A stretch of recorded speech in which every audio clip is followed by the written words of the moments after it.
Deadly taxi clashes in the Hout Bay area in the Western Cape. He met with stakeholders, including community members on the Cape Peninsula, following last week's killing of 5 people. 2 rival taxi associations have since been suspended from operating as a result of the violence. Cele says the issues must be addressed as communities cannot live in fear.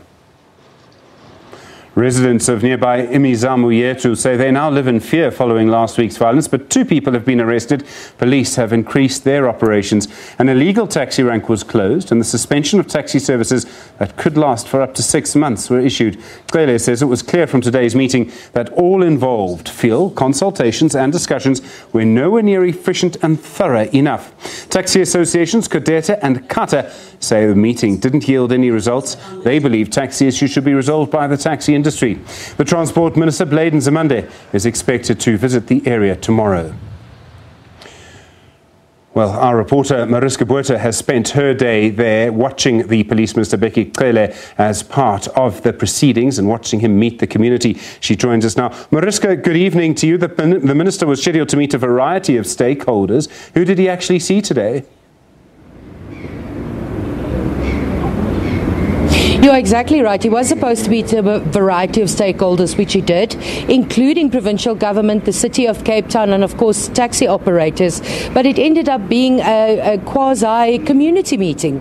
A number of community members pitched up for the meeting as well, but it was very calm and orderly, and people were given an opportunity to voice their grievances. The minister said it wasn't supposed to be like that. It was supposed to be stakeholders to speak about the safety concerns in particular, but then community members started speaking about their fears and worries, as you mentioned there in that intro, how scared they are because of the taxi violence that has been ongoing there. 4 people dead last week, and the week before another person killed. So they had the opportunity to let the minister hear their grievances, and he told them the only way that anybody can get past this is if everybody works together.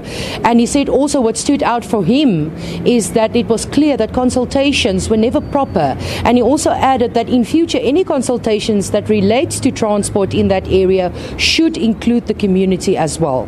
Obviously, key to all of this is resolving tensions between these 2 taxi associations. Has he been able to make any progress there as far as we know?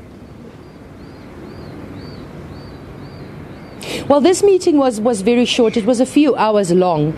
And what we heard from the taxi industries, both bodies, Kata and Kodeta, saying that they didn't feel that this meeting yielded any results. And they still feel it's a transport matter, and it's about issues about permits and about taxi routes. And until that is resolved and until government plays their part, there won't be any resolve to this. Of course, they also stated it categorically that they will never condone this kind of violence, and the killings that happen is not anything that they want. So in terms of the issues between different taxi associations and the issues that exist around the routes, no, that was definitely not resolved. But certainly we are hoping that tomorrow there will be made some headway, as we understand that Transport Minister Bheki Cele will be making his way there. Of course, the City of Cape Town and also provincial government gave commitments that they will look into these issues and definitely sit around the table with all role players, of course, including the taxi associations, to find solutions to this, because in the midst of this are people who are supposed to get to work, who are supposed to get to school, who are supposed to get to their places of study, and they can't get there. They're queuing, they're standing in long queues waiting for buses, many of them saying the city's My City bus service is too expensive for them to afford. So in the midst of all this, why there's rivalry going on, you have people on the ground who are struggling to get by. Marika Botha in Cape Town, thank you very much indeed. And of course, more coverage on that. We'll keep an eye on that, excuse me, during that visit tomorrow. It's a piece of